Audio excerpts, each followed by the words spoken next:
Cockroach জনতা পার্টির আন্দোলনকে বুদ্ধিজীবীরা সমর্থন জানাচ্ছেন।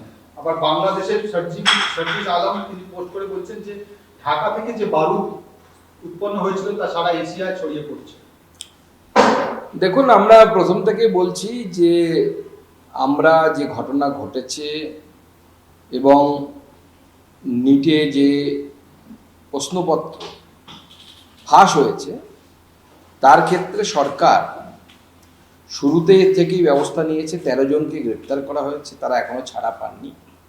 আজকে মাননীয় প্রধানমন্ত্রী টুইট করে জানিয়েছেন যে ফাস্ট ট্র্যাক কোর্টের মাধ্যমে এদের এই 13 জন যে অপরাধী বা যাদের বিরুদ্ধে অভিযোগ তাদের বিরুদ্ধে বিচার ব্যবস্থা কাজ করবে এবং তাদেরকে উপযুক্ত শাস্তি দেওয়ার ব্যবস্থা সরকারের তরফ থেকে বা বিচার ব্যবস্থার তরফ থেকে করা। কিন্তু এটাকে যদি ব্যবহার করে কারা বা কিছু মানুষ রাজনৈতিক স্বার্থে তাদের রাজনৈতিক রুটি তৈরি করতে চায় বা রুটি সেঁকতে চায় বলা ভালো, তাহলে তারা মূর্খের স্বর্গে বাস করছেন। আমি জানি না যে বাংলাদেশের যারা বলছেন বা অন্য একটি দেশে তাদের এর মধ্যে কি ভূমিকা আছে, আমার সেটা জানা নেই। কিন্তু বিভিন্ন মানুষ বিভিন্ন সময় সন্দেহ প্রকাশ করেছেন যে এর পেছনে অন্যান্য শক্তি, যে শক্তিগুলো ভারতবর্ষের বাইরে থেকে ভারতবর্ষের ভেতরে অনেক কলকাঠি নাড়ার চেষ্টা করেন। অনেক আমরা বয়স্ক শিল্পপতিকে দেখেছি অনেক সময়, যিনি তার রোজগার করা অসৎ উপায়ে রোজগার করার টাকার একটা বড় অংশ একসময় বলেছিলেন ভারতবর্ষে তিনি দেবেন মোদিকে সরানোর জন্য। তো এই ধরনের কোনো শক্তি আছে কি না তা তদন্ত সরকার করবে এবং এখনো পর্যন্ত বেশ কিছু ইনভলভমেন্টে মনে হচ্ছে যে এই ধরনের শক্তির হাত কিন্তু থাকতে পারে। দাদা, আপনারা গণতন্ত্রের কথা বলেন, শাসক দল আপনারা কেন্দ্রে এবং রাজ্যে। আপনারা দেখলাম লোকসভায় কল্যাণ বন্দ্যোপাধ্যায়কে সাসপেন্ড করলেন, বিধানসভায় কুণাল ঘোষকে সাসপেন্ড করলেন, বিরোধীদের তো কণ্ঠরোধ করার অভিযোগ হচ্ছে। দেখুন, আমরা কেন্দ্র সরকারের তরফ থেকে বা কেন্দ্রের শাসক দল হিসেবে আমরা লোকসভা এবং রাজ্যসভায় যেখানে ডিসকাশন আমাদের বিরোধীরা চাইছেন আমরা সেখানে ডিসকাশনের জন্য রাজি আছি। তাহলে গণতন্ত্র কে বিশ্বাস করছে? আমরা বিশ্বাস করছি। গণতন্ত্রের তো আলোচনাই পথ। এটা তো হতে পারে না যে আপনি কারো বিরুদ্ধে কারো বাড়িতে গিয়ে হামলা করে দেবেন গণতন্ত্রে, কারো বাড়ির সামনে গিয়ে বসে থাকবেন, তাকে রাস্তা বেরোতে দেবেন না। গণতন্ত্র তো এটা অ্যাকসেপ্টেড নয়। কুণাল ঘোষ রাজ্য বিধানসভায় বা এখানে কল্যাণ বন্দ্যোপাধ্যায় তারা কি যে আচরণটা করেছে সেটা কি স্বাভাবিক আচরণ? কুণাল ঘোষ তো তৃণমূলেরই আর একজন এমএলএ সামনে গিয়ে চিৎকার করতে শুরু করেছেন যখন তার বলার সময়। তাহলে তো সবাই যদি এরকম করতে শুরু করে তাহলে লোকসভা বা রাজ্যসভা বা বিধানসভা কোনোটা চলবে?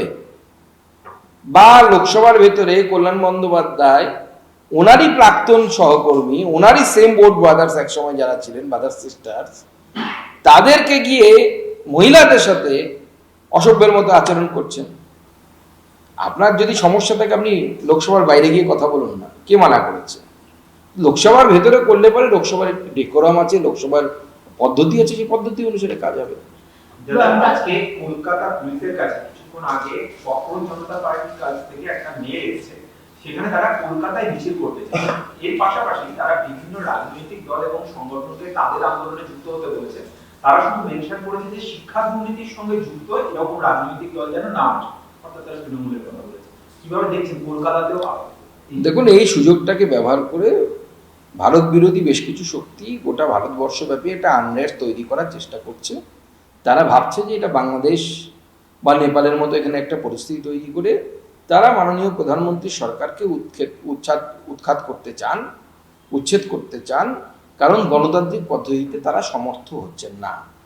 কারণ গণতন্ত্রে মানুষ শেষ কথা বলে, মানুষ ওনাদের সাথে নেই। সেই জন্য কিছু মানুষকে তারা খেপিয়ে দিয়ে ভাঙা তো খুব সহজ, গড়া খুব কঠিন। আমরা সেই জন্য গড়ার কাজ করছি। আমরা শিক্ষা ব্যবস্থাকে, ভারতবর্ষের শিক্ষা ব্যবস্থার যে হালে পেয়েছিলাম সেখান থেকে আমরা কোথায় নিয়ে এসেছি তার আমাদের তত্ত্ব আছে এবং আমরা সেই জন্য আলোচনা চাইছি। সেই তত্ত্ব আমরা লোকসভার পটলে, লোকসভার আলোচনার সময় গোটা দেশের সামনে তুলে ধরবো যে এই অবস্থায় আমাদেরকে ইন্ডি গঠবন্ধন বা ইউপিএ দিয়েছিল, আমরা এখানে নিয়ে এসেছি। আমরা তথ্য দিয়ে সেগুলো সাধারণ মানুষের সামনে আমরা পেশ করব, লোকসভার ভেতরে পেশ করব। আমরা তো আলোচনা চাইছি, সরকার রেডি আছে আলোচনা করার জন্য। তাদের একটা অন্য প্রসঙ্গে সেটা হচ্ছে যে কল্যাণ বন্দ্যোপাধ্যায়কে নারী বিদ্বেষী মন্তব্যের জন্য সাসপেন্ড করা হয়েছে। কল্যাণ বেরিয়ে বলছেন যিনি অভিযোগকারী তার কাকলি ঘোষ তিনি আসলে নারী বিদ্বেষী, তার কারণ তিনি এর আগে পার্ক স্ট্রিট ঘটনায় তিনি বলেছিলেন যে সেই ধর্ষিতা মহিলার চরিত্র হনন করেছিলেন। কোথাও না কোথাও তৃণমূল কংগ্রেস, ছেড়ে আসা তৃণমূল কংগ্রেস, এতে নিজেদের মধ্যে নারী বিদ্বেষ কে তাকে লড়াই করে সহকর্মী অগ্নিমিত্রা পরে মহুয়া মৈত্র এখন কল্যাণ বন্দ্যোপাধ্যায়কে সাপোর্ট করছেন, যাকে কাকলি ঘোষ। দেখুন, ওরা এখন নিজেরা সম্পূর্ণভাবে কনফিউজ। কে কার পাশে দাঁড়াবে, কে কার সাথে হাঁটবে, কে কার সাথে কথা বলবে, কে কার সাপোর্টে দাঁড়াবে, ওরা আগে নিজেরা ঠিক করে নি কে নারী বিদ্বেষী আর কে নারী বিদ্বেষী নয়। তবে যে মন্তব্য কল্যাণ বন্দ্যোপাধ্যায় করেছেন, স্বাভাবিকভাবে স্পিকারকে সেই অনুসারে কমপ্লেন পেলে স্পিকারকে তো ব্যবস্থা নিতে হবে, স্বাভাবিকভাবে স্পিকার সাহেব ব্যবস্থা নিয়েছেন। কিন্তু এই যে নিজেদের মধ্যে যে গন্ডগোল, এই গন্ডগোলটা তৃণমূল কংগ্রেসের ভেঙে যাওয়ার, আমি বলেছিলাম ভোটের আগে বলেছিলাম যে তৃণমূল কংগ্রেস ভেঙে যাবে ভোটে হেরে গেলে, সেটাই হচ্ছে, তারই পদধ্বনি আপনারা শুনতে পাচ্ছেন। এগুলো তৃণমূল কংগ্রেস শেষ হয়ে যাওয়ার পদধ্বনি শুনতে পাচ্ছেন আপনারা। দাদা, আজকে যখন সিজেপির আন্দোলন চলছে, যেটা একদম অরাজনৈতিক আন্দোলন হিসেবে শুরু হয়েছিল, এখন বিরোধীরা তাতে রুটি শাকার কথা আপনি যেটা বললেন, কোথাও কি ককরোচের ওপর ভর করে বৈতরণী পার হতে চাইছে বিরোধীরা তাদের মানে?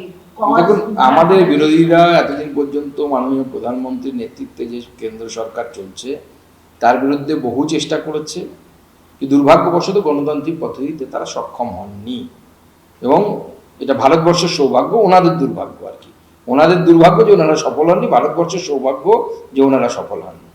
এবং সেই জন্য এখন চেষ্টা করছে যে ককরোচের ঘাড়ে ভর করে নিজেদেরকে রাজনীতিতে রিলেভেন্ট করে রাখা, নিজেদেরকে নেতৃত্বকে বিকাশ করা, সেই জন্য তারা চেষ্টা করছে।